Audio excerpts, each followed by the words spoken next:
Morning all. I'm in this busy recycling yard. I'm just going to service this 8.5 tonne 1,000 hour service. And then this same customer's got a 14 tonner that's got an error code on it, so we'll go and have a look at that afterwards. So yeah, I've done my 2-hour drive to get up here, get myself organised. I've got tracks all lined up, pretty much everything to service on this one, so there's a bit to do, but shouldn't take as long. I've had a good night's sleep. When you're seeing this, it'll be next Thursday, so yesterday, which was Tuesday, last Tuesday, I was in a right grump, but I've had a good night's sleep and I'm feeling fresher for it, so brains in gear. We'll get this done and we'll go and see. I'm not 100% sure what's wrong with this 14 tonner. The error code, I'm not sure is an active error code. They've maybe just gone into the failure log and seen the top error code. I'm not too sure, but it's something to do with the gauge panel. So I've got a gauge panel on the van, but I have a feeling that if the gauge panel's packed in, you shouldn't be able to get into the service menu to see what the fault is. So yeah, we'll see what happens anyway, but first of all we'll get all these filters changed on this digger. Tidy Valtra there, look.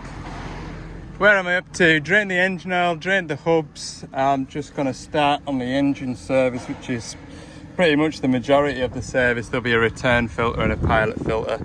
But this machine has got the 3 fuel filters on it, so yeah, the later 85s have the additional fuel filter from the tank.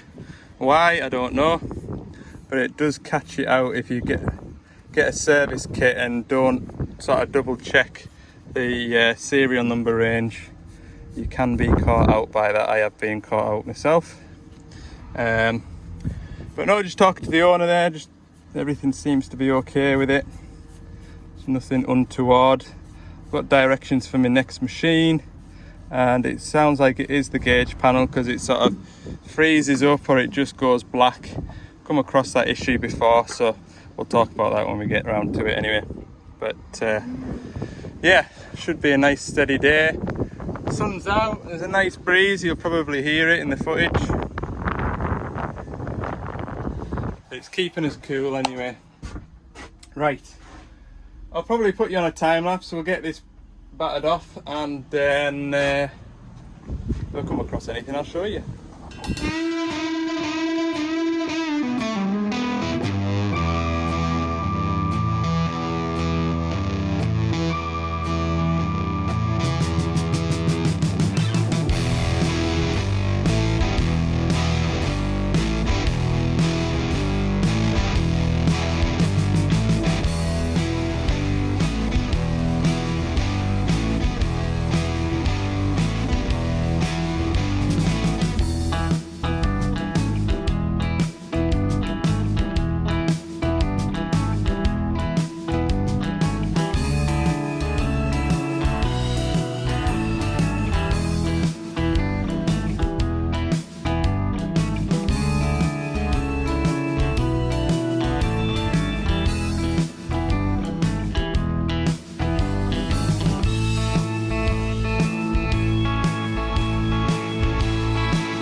That's the service nearly complete. Fuel's bled through. I've just got the final drives to fill up. Just been having a bit square up with this plate here that's been caught, and then there was a bracket down here. This bracket here was bent down and sort of that bit was twisted down as well, so straightened that up. Doesn't look too bad. Right, chuck a bit of what am I doing? Chuck a bit of gear oil into these hooks. See the colour of the gear oil, look. Because this machine just normally just sits in that shed, it hardly turns a track. And so the gear oil isn't really that bad. I almost sort of blanked it off again once it started coming out, but for the hassle that it takes to do it, I'll just do it anyway. There we go, service complete, topped up the coolant as well. Time is 23 minutes past 12, so I'm going to stop for my lunch. Nice. We'll go to the 140 after lunch. Right, so I'm going to do this job super quick because there's heaps of horseflies, or clegs if you're local. So I don't want to get bitten by a horsefly. This 140 here, the screen keeps freezing, which I've come across before.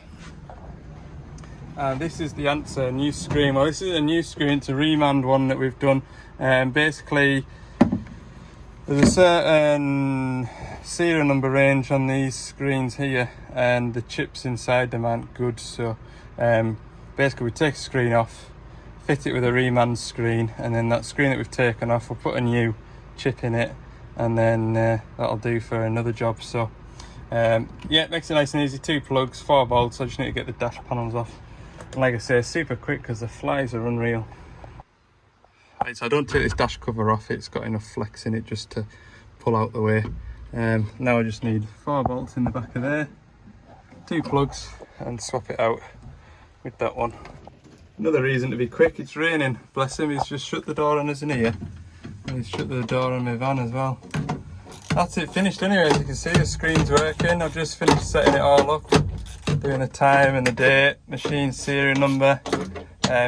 Also, when you replace the screen, you need to make sure that all the options are installed on it. So in this case, this machine's equipped with rotate lines, 2-way, 1-way. So you go into the machine screen and set all that up. So that's all good.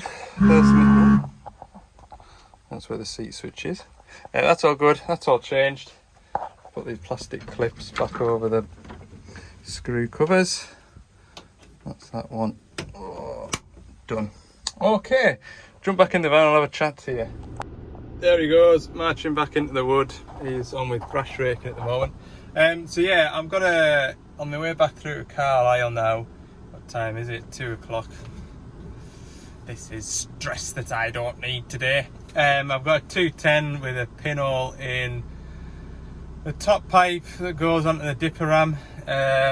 I did sort of say that I'd be 2 hours away after I finish this job, but they're gonna, I think, from what I gather, they're able to work away with it as it is.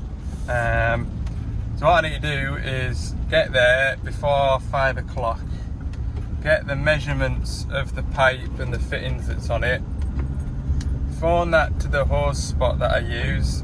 Hopefully they'll make one and either leave it out or drop it around at Rickaby's, collect that, and then head back to the machine. It's only half an hour away from Carlisle, but it's in the middle of nowhere, and to be fair, Carlisle's the closest bit to get one made at. So yeah, that's what I'm going to go and try and do now, I think, unless situations change as I'm driving back down there. That's where I'm heading next. DX210. Just had a nasty shower of rain, and I was a bit worried that I wouldn't get back out this forestry road because it's just a mud road really rather than a stony road, but we're travelling. So far we are travelling. These windows are filthy. Filthy!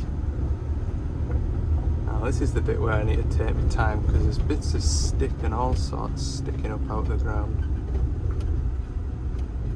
There's a big hollow there, but there's a big bit of wood over there.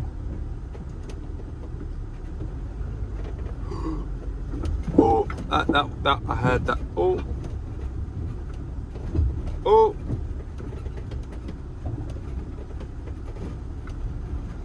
Right, we're away. Okay, we'll get back down the road, shall we? Right, it's all go here. We've got 210 there loading the rock into the crusher, and this other 210 here, which has got an oil leak, and that's the one that's pulling all the stone away from under that conveyor. So we need to get this one done as quick as possible, so I'll jump up, have a look at the pipe, and then what I might do is get some measurements, put it back to work and go and get a pipe made up, is what I'm hoping to do. The rain's just coming on now, ideal. Right, just like that, new pipe. I didn't go as far as I expected to. I didn't actually even get to Carlisle. I only went about 5 miles away for this one, so get this one changed out. There we go, a new pipe on. Maybe a fraction too long, but it is what it is. I think that elbow, that far end is a bit of a longer elbow, because I said it was about 1 metre and 1.015 was the length, ferrule to ferrule. But anyway, it gets the machine going anyhow, so it's a good job. That's my way back to work. It's 5:10 now, so I'm only half an hour away from home. Call it a day at that, and we'll make that the end of the video. Like I say, I'll be back to work next week, and hope you've enjoyed this video. We'll see you in the next one. Thanks for watching.